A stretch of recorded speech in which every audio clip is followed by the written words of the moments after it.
Imagine waking up one morning to find your fridge empty, your favorite snacks vanished, and a small, dog-eared booklet handed to you in their place. No supermarkets, no Uber Eats, no Starbucks. Just strict food rations, gray bread, and a world at war. Welcome to Britain in the 1940s. In this video, we invite you on a journey, unlike any other a time travel experiment, where modern shopkeepers and their families are dropped into the heart of World War II-era Britain.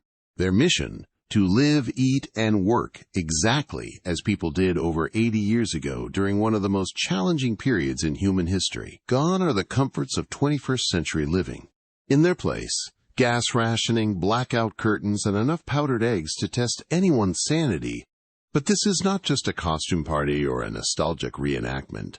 This is a full-blown immersion into the harsh realities of wartime life, from running a butcher shop with barely any meat to cooking unpopular dishes like the infamous National Loaf. Every moment is a test of adaptability, resilience, and creativity. As they reopen shops on a recreated British high street, these modern-day families must face what it truly meant to survive on limited supplies, long queues, and community spirit. With ration books in hand and morale running low, they will discover whether today's generation can rise to the same challenges that defined the greatest generation.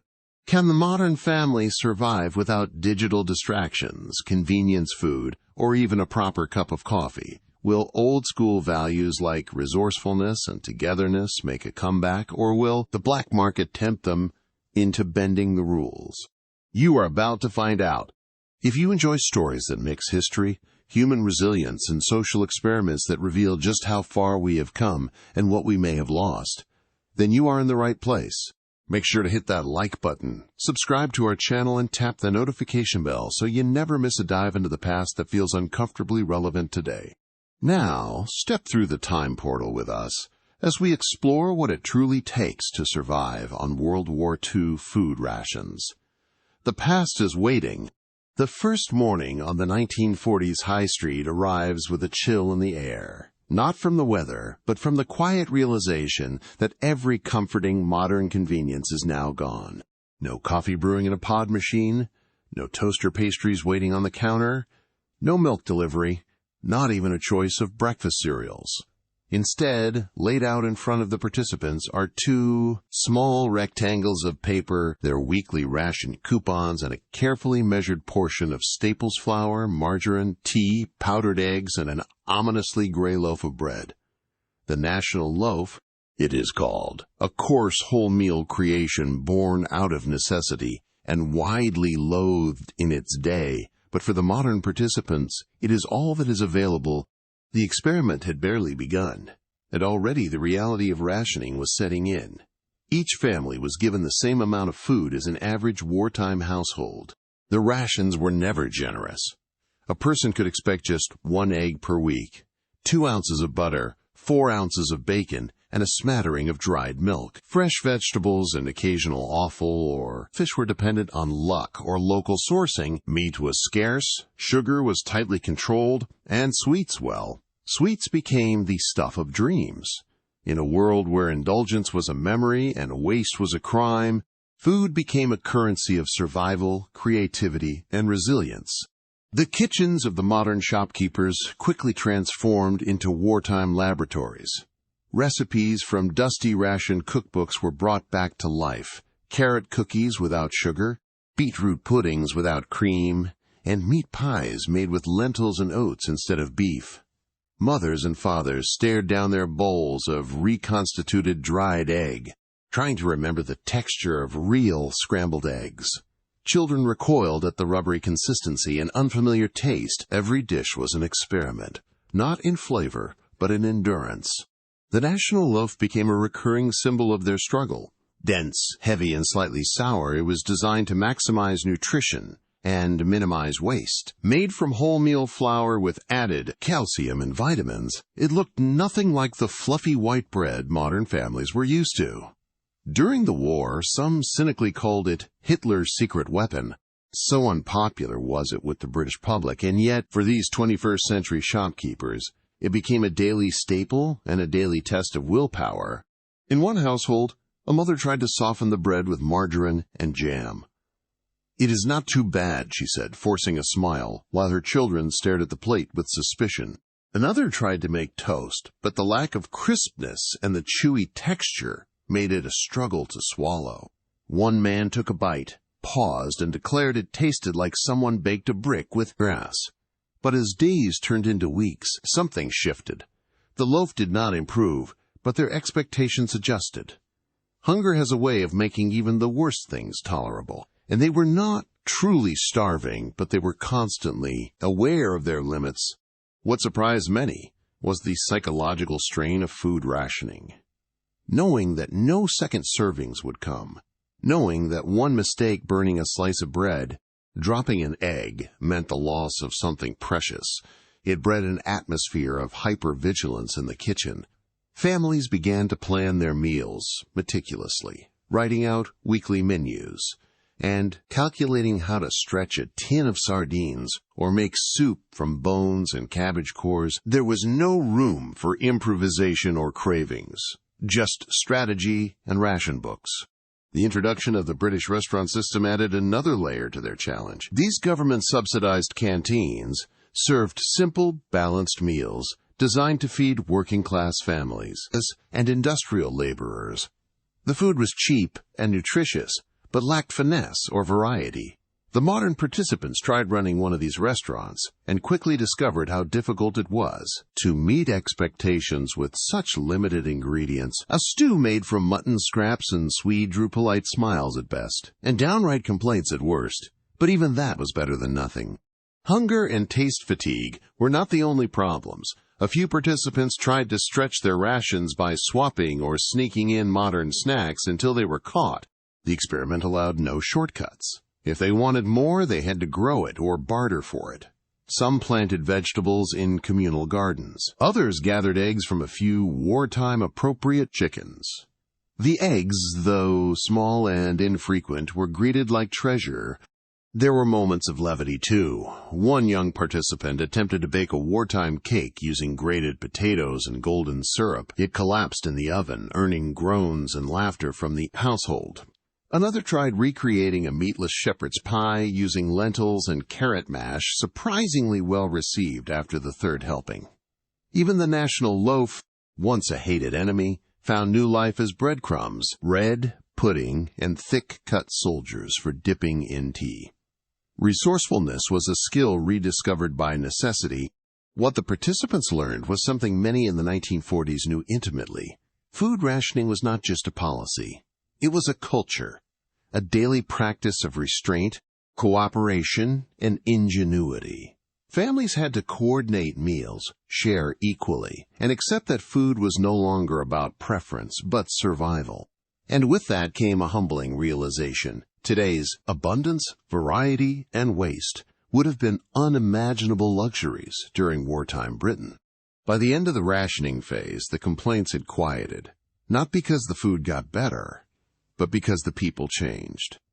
They stopped thinking about what they were missing and started appreciating what they had. They were never truly hungry, but they were constantly reminded of how close hunger could be. And in that fragile space between discomfort and gratitude, they found something unexpected: perspective. Food, it turns out, can teach more than history books ever could. As the reality of rationing sank in, and the kitchens of modern families became battlegrounds of powdered eggs, beetroot puddings, and dense slices of National Loaf, a new challenge was issued, one that pushed the boundaries of not just culinary skill, but of compassion, discipline, and leadership. The government, back in the 1940s, had introduced a network of canteens known as British restaurants, a quiet revolution in wartime survival. These were not glamorous establishments with menus or fancy decor. They were utilitarian, no-frills dining halls born of necessity, created to feed the nation's workers, families, and the vulnerable with simple, affordable, and nutritious meals. Now, in this experiment, the participants would attempt to run one. The concept was simple but brutally hard to execute. Take limited ingredients, none of them luxurious, and prepare meals that were hearty, balanced, and satisfying enough to keep a workforce going. There was no promise of choice, only a single meal of the day, made in bulk, served to whoever needed it. And unlike private kitchens, where mistakes were hidden behind closed doors, the British restaurant was public, visible, and subject to judgment. For the modern-day participants, accustomed to cooking with digital recipes, fully stocked fridges, and time-saving appliances, this was a stark, almost theatrical shift. The setting was a modest hall, retrofitted with simple tables and a basic kitchen, metal pots, ration spices, and equipment that predated the microwave by decades. The participants quickly learned that cooking on this scale was as much about logistics as flavor. Recipes had to be scaled up, ingredients stretched thin, and waste eliminated entirely. Every spoonful of dripping, every sliver of carrot, every scrap of offcut had a purpose. There was no room for error, not when dozens of people would line up expecting a hot meal. The first day was chaos. A stew made from mutton neck, cabbage, and barley barely came together in time. The oven, a clunky relic of the 1940s, was temperamental. One participant, trying to control the flame, scorched the bottom of a massive pot of soup, sending a bitter tang across the room. Another forgot to soak the dried lentils early enough, leaving them with undercooked, gritty textures. Diners who trickled in townsfolk participating in the broader social experiment were kind but visibly unsure. Some remembered the taste from their childhood. One elderly woman smiled gently and said, "Takes me right back. Not exactly how I remember it, but close enough." Behind the scenes, tempers flared. Running a restaurant under rationing meant more than just food preparation. It required cooperation, delegation, and morale. A young couple clashed over whether to add extra salt to stretch the flavor, while an older volunteer insisted that authenticity was more important than palatability. "We are not just cooking," he snapped. "We are representing a history of struggle." Still, the meals won out. They were not pretty, but they were warm. People ate. Children who'd never tasted parsnip mash or gravy made from onion water and flour dipped their spoons curiously. There was no dessert rationing, left no room for indulgence, but there was tea, and there were moments of silence that spoke volumes. Hunger silenced complaints, and when the trays were returned, mostly empty, the cooks exchanged glances that held a strange mix of pride and exhaustion. Over the next few days, the rhythm settled. The team adjusted to the quantities, began soaking beans earlier, chopping vegetables more efficiently, organizing duties with military precision. They learned how to create umami from scraps, how to thicken broth with oats, how to extract flavor from bones and skins. A morale-boosting innovation came from one participant who managed to recreate a mock fish dish made from mashed beans and parsley, pan-fried into golden patties. It was a hit not for its accuracy, but because it gave diners a moment of imagination, the fleeting illusion of a treat. Word of mouth spread through the makeshift 1940s community. The British restaurant, once met with hesitance, began to attract more people, not because the food was exceptional, but because the act of eating together, of queuing, of chatting, of thanking the servers, rekindled a forgotten ritual of social solidarity. People who did not speak in shops started talking in line. War, after all, had taught people that survival was not just about calories. It was about connection. But the lesson came with its shadows. The pressure was immense. Participants had to resist the urge to cheat. There were no supermarket shortcuts, no spices from home, no late-night snacks to get them through the fatigue. Every spoonful prepared was accounted for, recorded in ledgers, checked against what was allowed.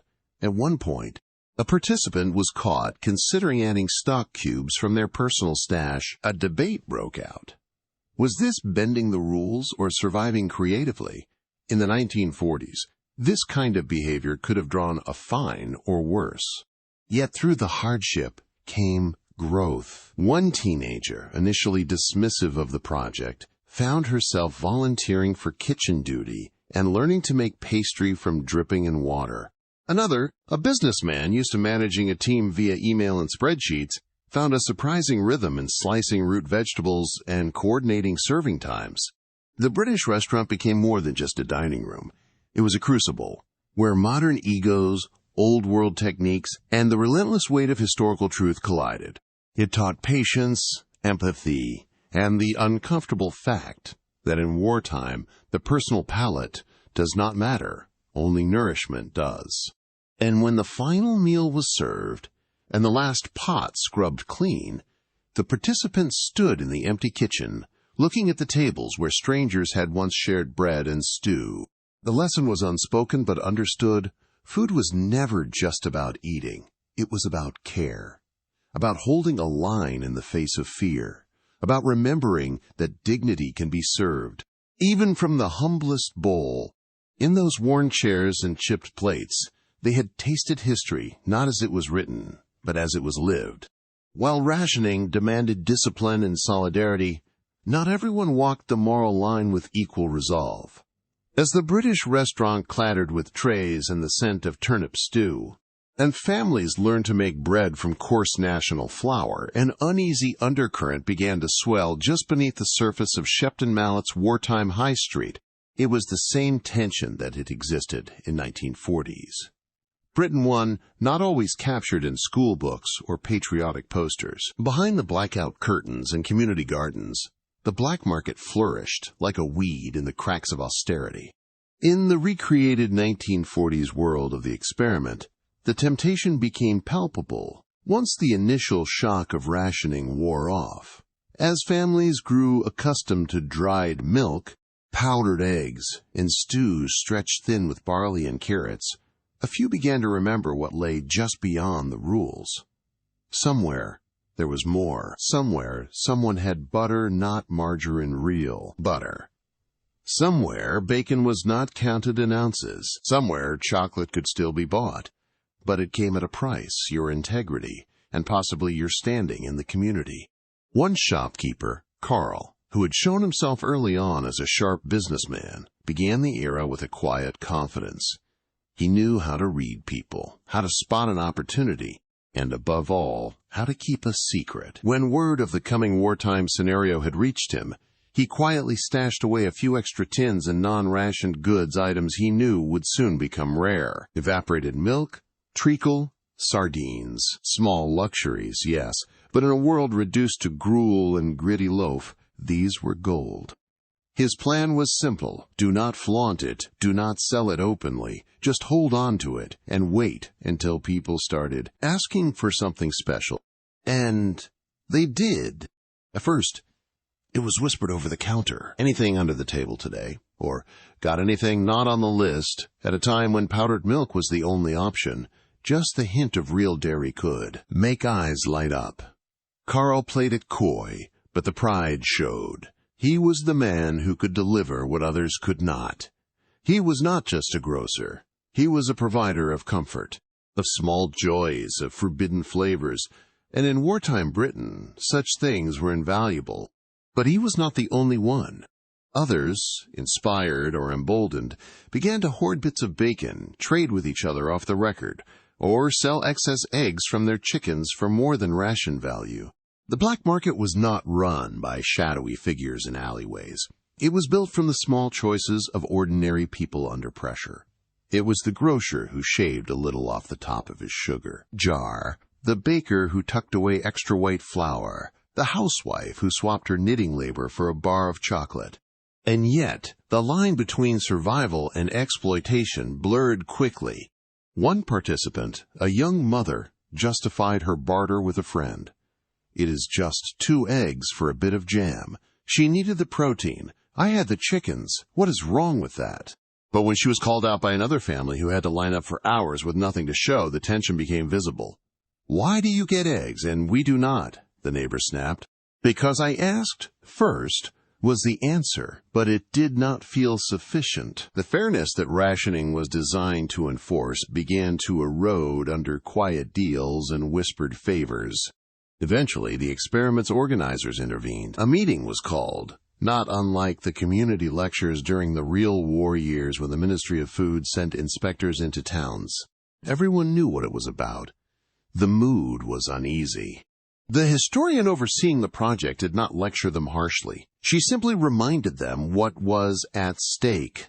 The black market may seem like a victimless crime, but in 1943, people went to jail for selling butter under the counter. Why? Because it broke the system that was keeping the entire country fed equally. Every time someone slipped around the rules, sir, someone else had to go without. Is that a price you are willing to pay for a few extra rashers of bacon? Carl looked down. It was not just about legality, it was about trust. The community they had slowly built through meals, shared chores, and the struggle of adapting to rationing began to feel shaken. People who had joked together in line now exchanged glances filled with doubt. Was the man beside you playing fair, or was he quietly taking more than his share? Some shopkeepers tried to justify their actions. We were just looking after our own, one said. That is what people did in the war, too. And it was true, many did. The black market in Britain was vast. By 1945, it is estimated that thousands of people, from street traders to respectable citizens, dipped into it. But legality aside, the real question was always one of ethics. In a time of shared hardship, should you take advantage of others' hunger for personal gain? And this ultimately became the moral heart of the episode. The British restaurant had taught them the value of service. The rationing had taught them restraint. But the black market tested something deeper, their sense of collective responsibility. It was easy to justify one small cheat, much harder to justify the slow erosion of fairness that followed. When a final decision was made, those who engaged in black market activity would be fined in the spirit of the 1940s, with a deduction in next week's rations. It was not about punishment. It was about restoring balance, about reminding everyone that war, whether real or recreated, demands a kind of moral clarity we are not often asked to practice. By the end of that week, the community began to heal. The whispers faded. People returned to queuing, sharing recipes, offering advice. And Carl, perhaps changed by the confrontation, quietly donated a tin of real cocoa to the British restaurant, asking only that it be used to make something for everyone. Because in the end, that was the whole point. In wartime, survival was not just about food, it was about character. In the shadow of ration books, wartime recipes, and whispered deals behind shop counters, something quietly extraordinary began to unfold on the streets of Shepton Mallet. It was not loud, like the clang of ration tins, or urgent like the search for extra protein. It grew subtly, in smiles exchanged at vegetable stalls and in long, weary lines outside the butcher's shop.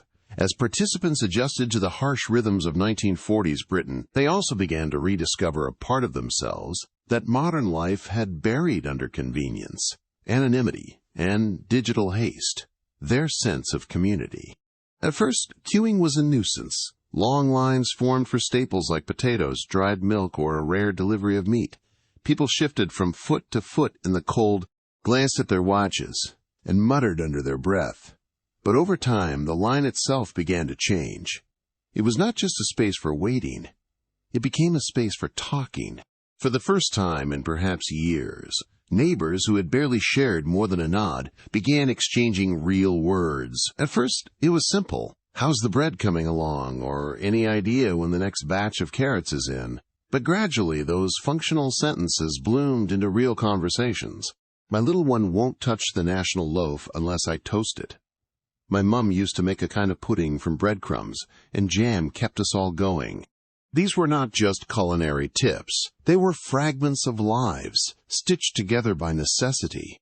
Inside the recreated shops, relationships that had started with competition began to soften.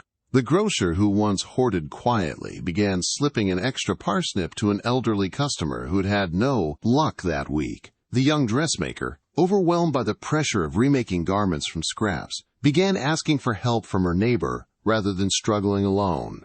Even the children, once disconnected by age and interest, found games to play while their parents queued. A hopscotch grid was chalked on the pavement near the bakery, and by week's end, it had become a daily ritual. It was not always smooth. Tensions still flared when supplies ran low, or when someone suspected favoritism. There were accusations. Why did she get 2 tins and moments of real frustration? But these too became part of the shared experience. Anger flared, but so did understanding. After all, everyone was tired. Everyone was hungry. Everyone was trying. The hardship was a mirror that did not just show the worst in people. It also revealed kindnesses that might otherwise never have been offered. Perhaps the most poignant shift came during mealtimes at the British restaurant. At first, diners sat stiffly, eating in silence, conscious of their manners and wary of strangers. But something changed by the 3rd or 4th sitting. People began sitting next to the same faces each time, forming loose friendships. A quiet man, who rarely spoke, started bringing his harmonica, playing soft tunes, while others finished their stews. A widow who had felt invisible in modern life was asked to share her recipe for carrot cake, which she would perfected under wartime constraints. "It is not much," she said, "but I have been making it since 1942. And when she did, heads turned, pens scribbled. Flour and carrots were exchanged discreetly afterward if rationing had limits. Neighborliness did not. In a world without phones, internet, or takeaway apps, people rediscovered the power of direct connection. Empathy did not need to be taught. It was felt, experienced in real time. Someone giving up their place in line to an exhausted mother. A shopkeeper refusing to sell the last tin of beans to a well-off couple because he knew an elderly man down the lane had not eaten meat in days. These were quiet acts, but they shaped the atmosphere more than any rules or fines ever could. One night, as the street lamps glowed dimly against the wartime blackout curtains, and the rain drizzled on the cobblestones, a group of townsfolk gathered for tea outside the bakery. Someone had managed to heat a small kettle over a makeshift burner. Tin cups were passed. The tea was weak, the biscuits dry, but the mood was content. They spoke of nothing grand, just how hard it was to keep the National Loaf from crumbling, how they missed bananas, how their kids were learning patience. And as the steam curled into the night, one woman quietly said, "I did not think I would like this, but I do. I feel known here." It was that feeling, being known, seen, valued, that had faded from modern streets. In an age where supermarket aisles encouraged solitude and speed, the slow grind of wartime life brought something forgotten into view. Yes, it demanded sacrifice, but it also fostered resilience, not just of body, but of heart. It reminded people that in times of collective struggle, we are not just consumers or competitors, we are neighbors, bound not just by proximity, but by shared purpose. Even the children noticed. One boy, barely 12, was overheard telling his sister, "I like it better when we eat with everyone. Feels more like a story." He was right. It was a story unfolding in real time, with each loaf, each line, each borrowed egg or shared joke. By the final week of the experiment, Shepton Mallet did not just resemble a 1940s town, it functioned like one. There were no miracle changes, no utopias, but there was trust. There was laughter where once there was silence. There was a sense that the people on your street were not strangers, but fellow travelers in a difficult moment.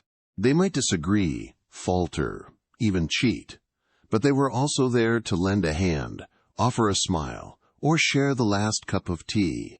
And in that quiet, shared endurance, a new kind of community was born, rooted in old soil, watered by hardship, and blooming with something that even rationing could not limit: human connection. In the cobbled heart of Shepton Mallet's wartime high street, while the bread was baking and queues curled around corners, a quieter revolution was taking shape, one not marked by headlines or ration books, but by shifting hands and new voices in charge. War, as it had in the real 1940s, became a crucible that melted old assumptions and forged new roles.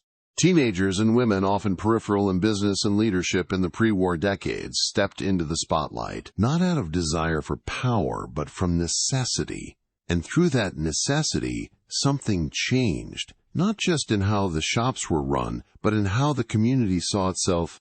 It began with an empty chair behind a counter. A father had fallen ill, or a male shopkeeper had joined a wartime effort within the experiment. Eyes turned to the next available person.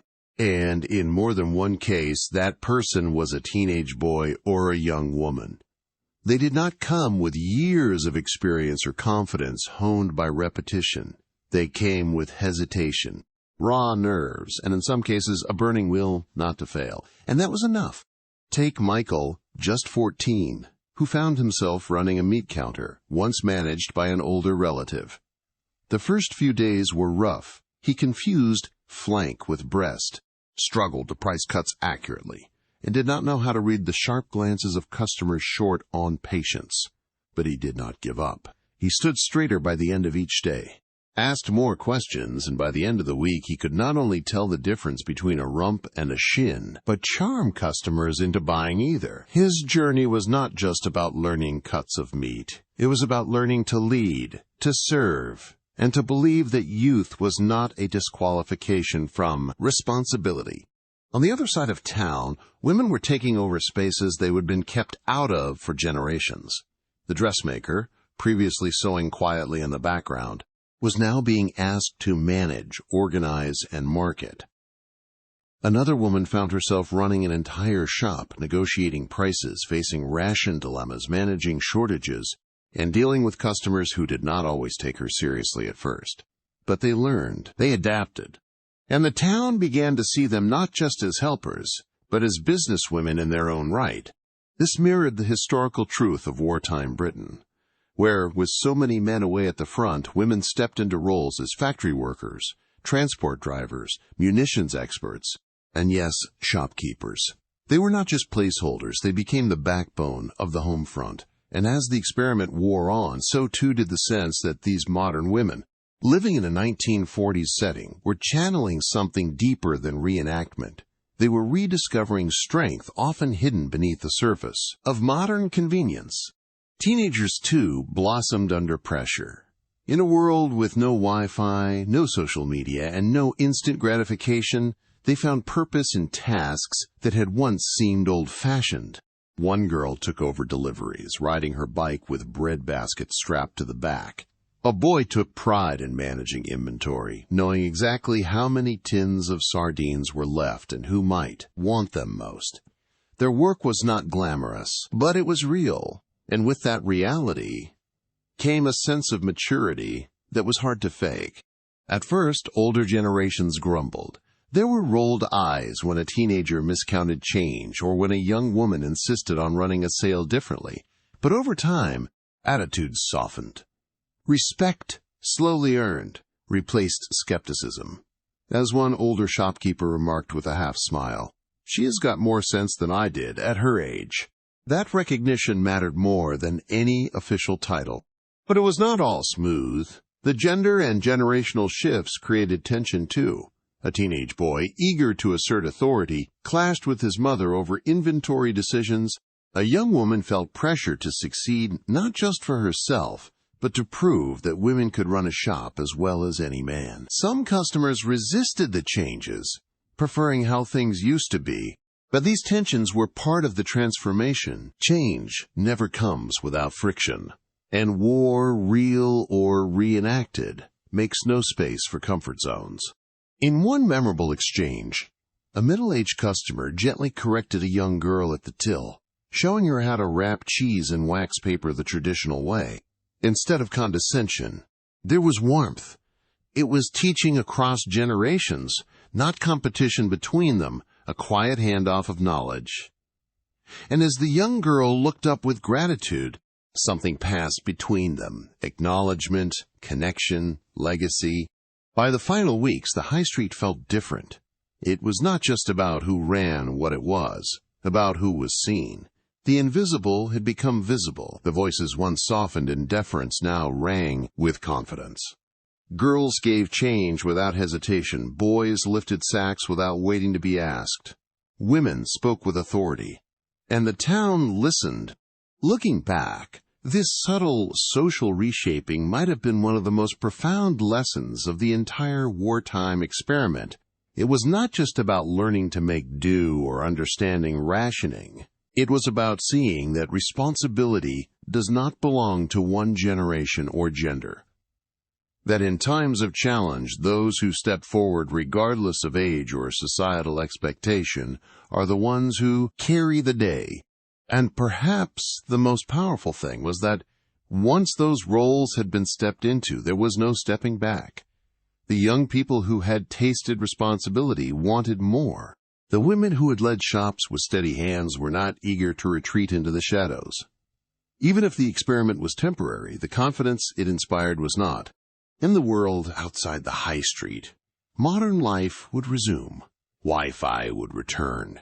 Supermarkets would reopen. But something had shifted in the minds of those who'd lived through the era, however briefly. They had seen what could happen when assumptions are challenged and opportunity is shared. In wartime Britain, necessity had cracked open the rigid walls of tradition.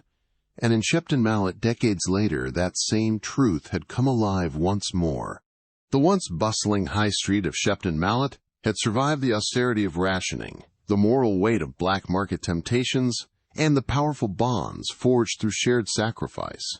It had seen women step into leadership roles, and teenagers grow into unlikely pillars of their family's wartime economy. But as the time-traveling journey accelerated into the 1960s and 70s, a different kind of battle loomed, not one of bombs or shortages, but one of economics, convenience, and cultural change. This time, the enemy was not visible. It was the silent spread of the supermarket and the self-service revolution that would threaten to undo everything the community had rebuilt. The first signs were subtle. A new store opened with wide aisles, polished linoleum floors, and shelves stacked high with glossy packages. It was brighter, faster, and offered choices no corner grocer could match. Shoppers marveled at the ability to pick up what they wanted without waiting in line or explaining themselves to a shopkeeper. For those who had spent years queuing for flour or bartering with neighbors for a tin of sardines, it was liberating. They could take what they needed, pay, and leave efficient, anonymous, and unburdened by wartime etiquette. But not everyone was cheering. Carl and Debbie, the grocers who had once been scolded for skirting the rules of rationing, were now trying to survive in a world where those rules no longer existed. They watched customers who once trusted them for fairness and personal service drift toward the gleaming shelves of the new self-service store. Carl understood the appeal. He even admired the efficiency, but a part of him mourned the loss. "This is not selling," he muttered one evening as he rearranged his apples. "This is just stacking and scanning." The bakers, too, felt the sting. Their hands, once celebrated for kneading rationed flour into palatable loaves, now seemed slow and outdated compared to machines that could churn out perfect bread. "By the hour, people do not want stories behind their food anymore," Andrew said, dusting flour off his apron. "They want it sliced, wrapped, and cheap." The irony was bitter. During the war, scarcity had drawn people together. Now, abundance pulled them apart. Shoppers stopped chatting. They stopped asking after each other's children. In the fluorescent glow of the supermarket, everyone moved faster, spoke less, and rarely looked one another in the eye. The aisles were full, but the heart of the high street was hollowing. Even teenagers noticed the shift. Michael, once proud to be entrusted with the butcher stall, felt useless in this new world. The meat came pre-cut, shrink-wrapped, and labeled. No one asked him questions anymore. No one needed his knowledge. He could have walked out and no one would have noticed. Yet the pull of the new was undeniable.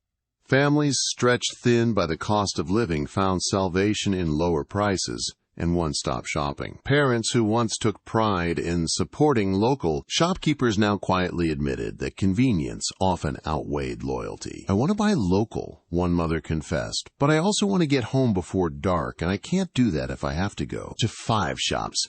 For the shopkeepers, it was not just about sales, it was about identity. Running a shop had once been a calling, an act of service and pride. Now it felt like an uphill battle against a tidal wave. Some tried to adapt. They rearranged their shops to mimic supermarket layouts.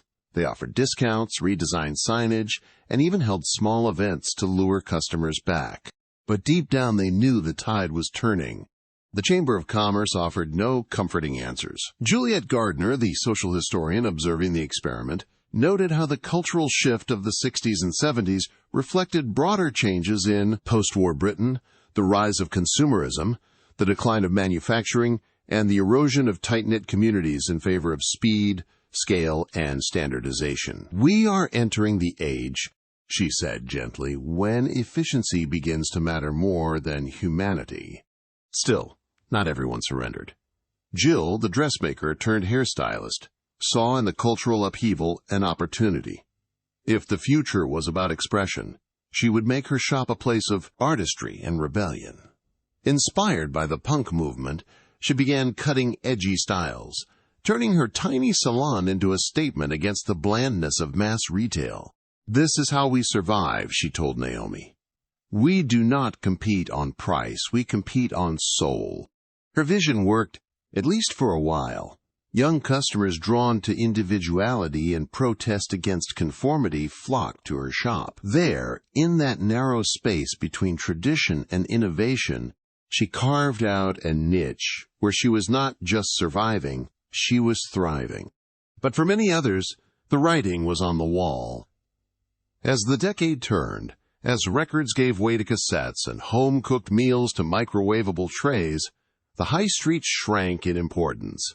The community that had once stood in line for bread and whispered wartime gossip in queues now passed each other in supermarket parking lots, nodding vaguely but rarely stopping to talk.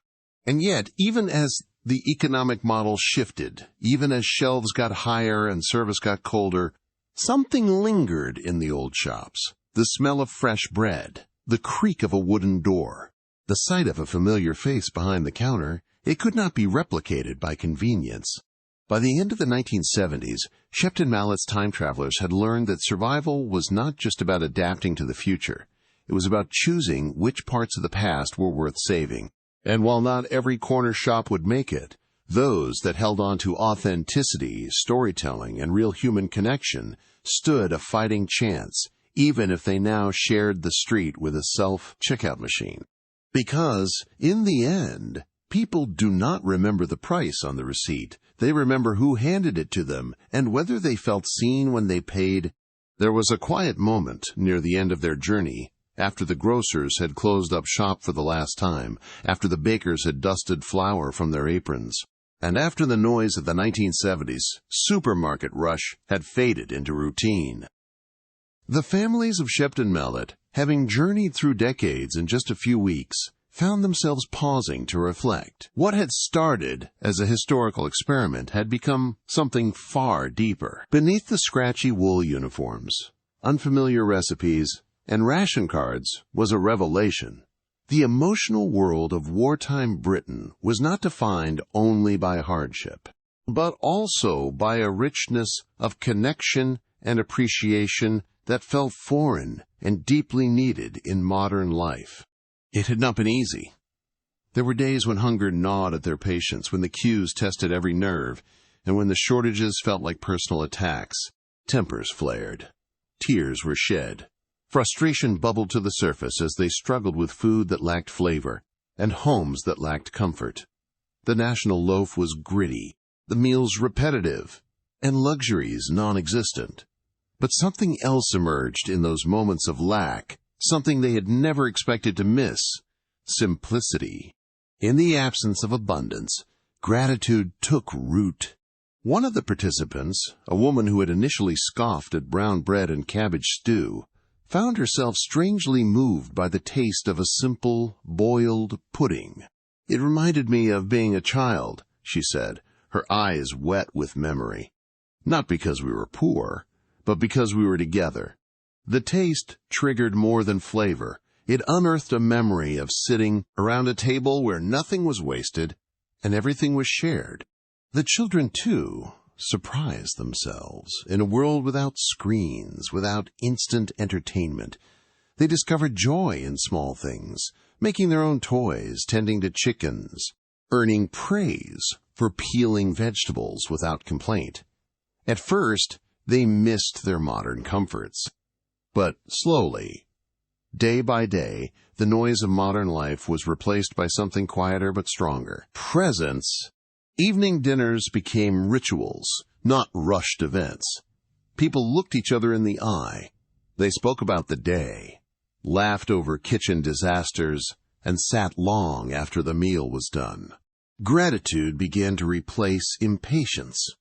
One mother admitted she had never truly tasted carrots until she had grown them in the communal garden. They were crooked, a little dirty, but they tasted alive, she said, and I knew exactly how much work had gone into them. What made it emotional was not just the absence of luxury, but the presence of effort. In modern life, things arrive quickly, prepackaged, predictable, detached from their source. But during the wartime simulation, every meal came with a story. Every shirt had been repaired by hand. Every treat was earned, not bought. And in that space, meaning returned, there were also reunions, unexpected, emotional moments of reconnection. One elderly local, visiting the high street, found herself face-to-face with a shopkeeper she had gone to school with 70 years ago. "We used to run past the grocer's on our way to class," she laughed, wiping away tears. "And now here we are, back where it all started." The experiment did not just recreate history, it reopened it.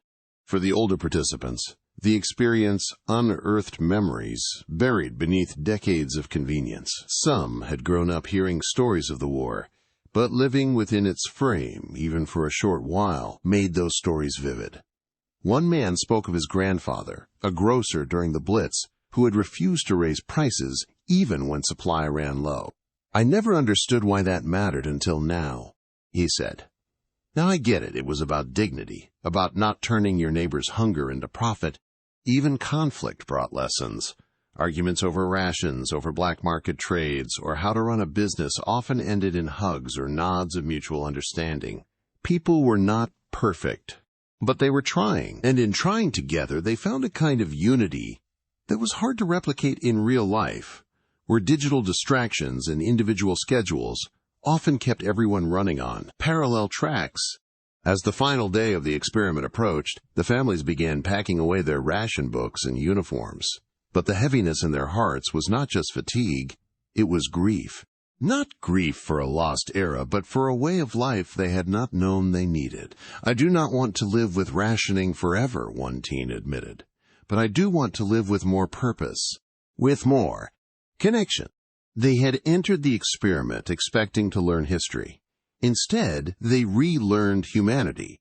Modern life, with all its convenience, had slowly diluted something vital. It had made it easy to forget the value of bread when it was always on the shelf. Easy to overlook the kindness of a neighbor when you did not need them for survival. Easy to replace conversation with efficiency.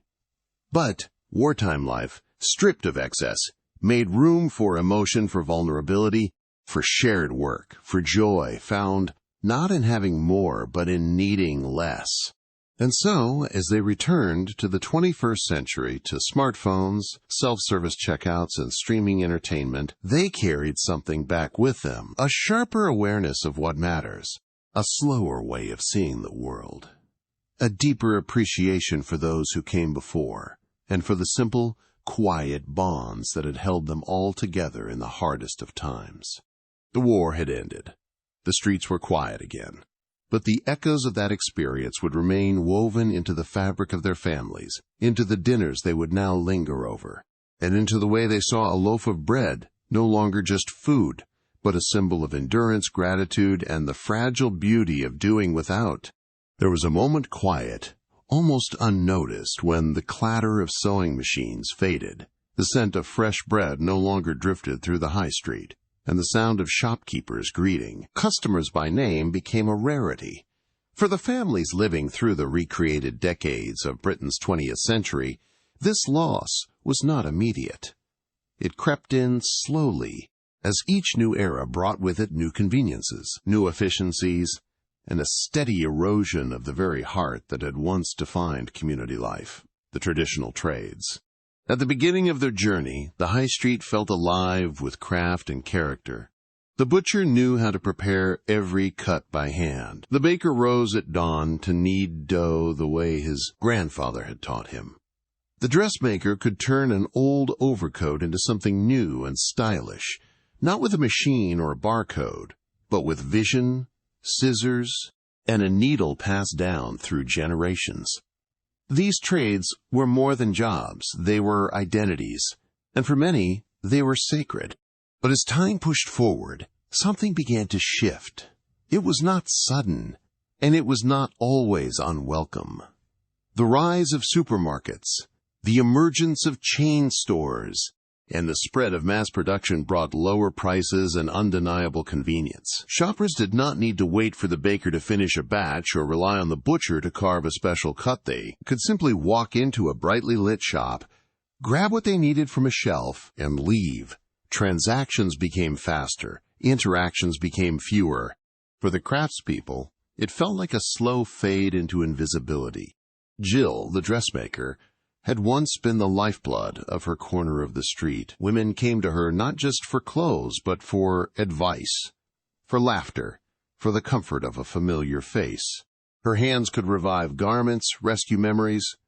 But now, with clothing sold cheaply in bulk and replaced rather than repaired, her skill felt like an antique. She opened her sewing kit one morning and stared at the tools.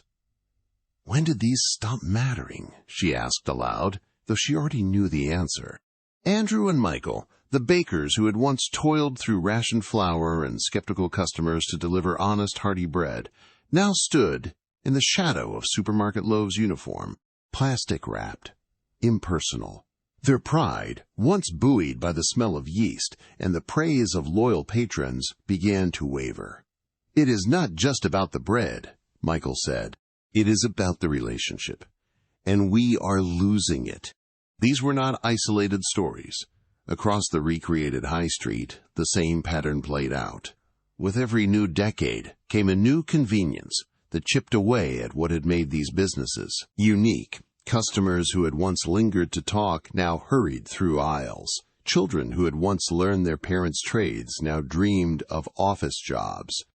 Shop windows filled not with handmade goods, but with promotional posters for imported brands.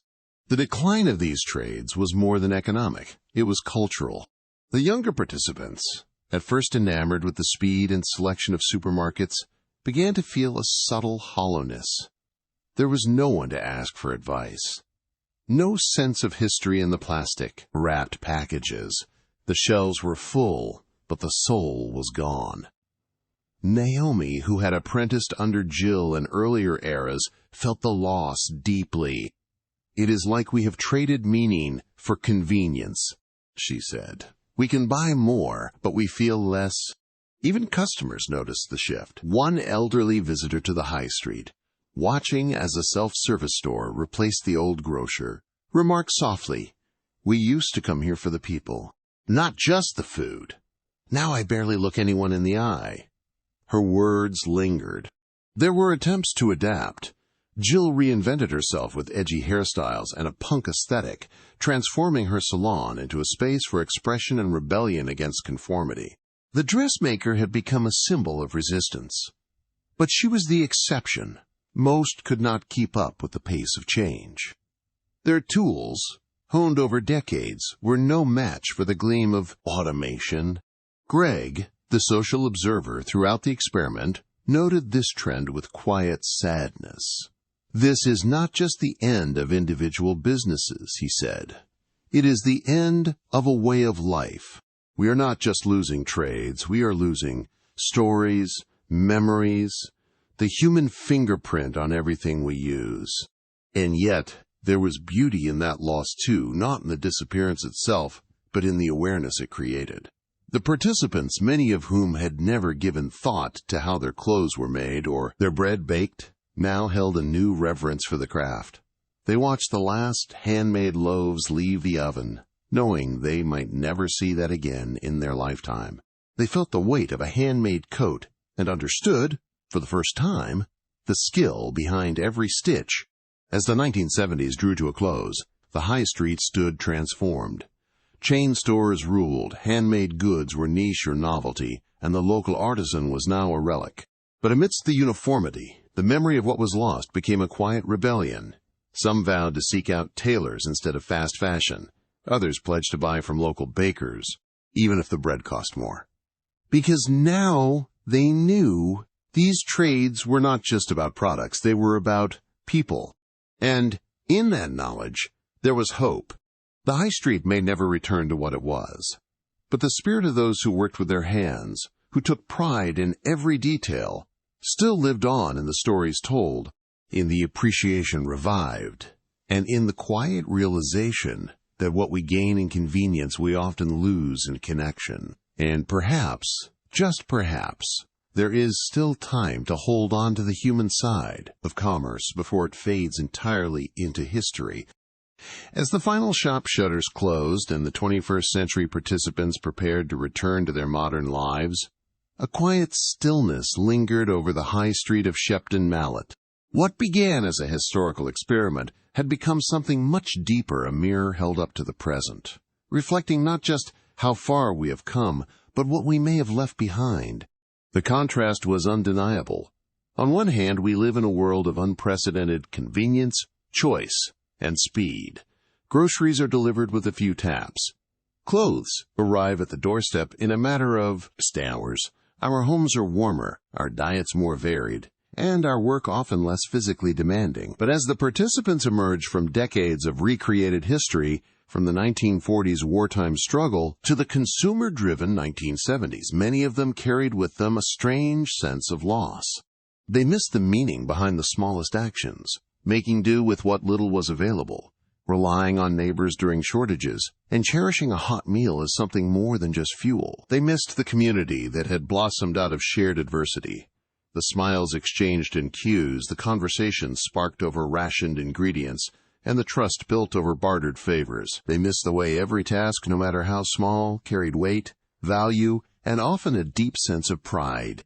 One of the teenagers, once dismissive of the old ways, put it simply, "We have made life easier, but maybe we have forgotten how to live it." Of course, no one is arguing that we should trade penicillin for powdered milk, or modern medicine for makeshift remedies. The advances of the past century have saved lives, empowered millions, and lifted entire communities out of hardship. But this journey through time invited us to ask, must progress always come at the expense of connection? Must we sacrifice depth for speed, individuality for uniformity, meaning for efficiency? There is no single answer, and perhaps that is the point. The experience did not offer a roadmap, it offered a challenge. To be more mindful, to remember that behind every loaf of factory-made bread once stood a baker who knew your name. Behind every mass-produced outfit was once a dressmaker who understood your shape, your style, and your story. Behind every cold transaction, there was once warmth. As we move forward, maybe it is time to reintroduce some of that warmth. Perhaps we can choose to buy from a local grocer now and then, to fix rather than throw away, to greet the barista, the clerk, the mail carrier. To remember that the world we build is not just a collection of services, but a collection of people. The past does not ask us to go back, it asks us to listen. So as this story closes and our time-traveling families return home, they carry with them not just memories of powdered eggs and blackout curtains, but a richer understanding of who we are and who we might become.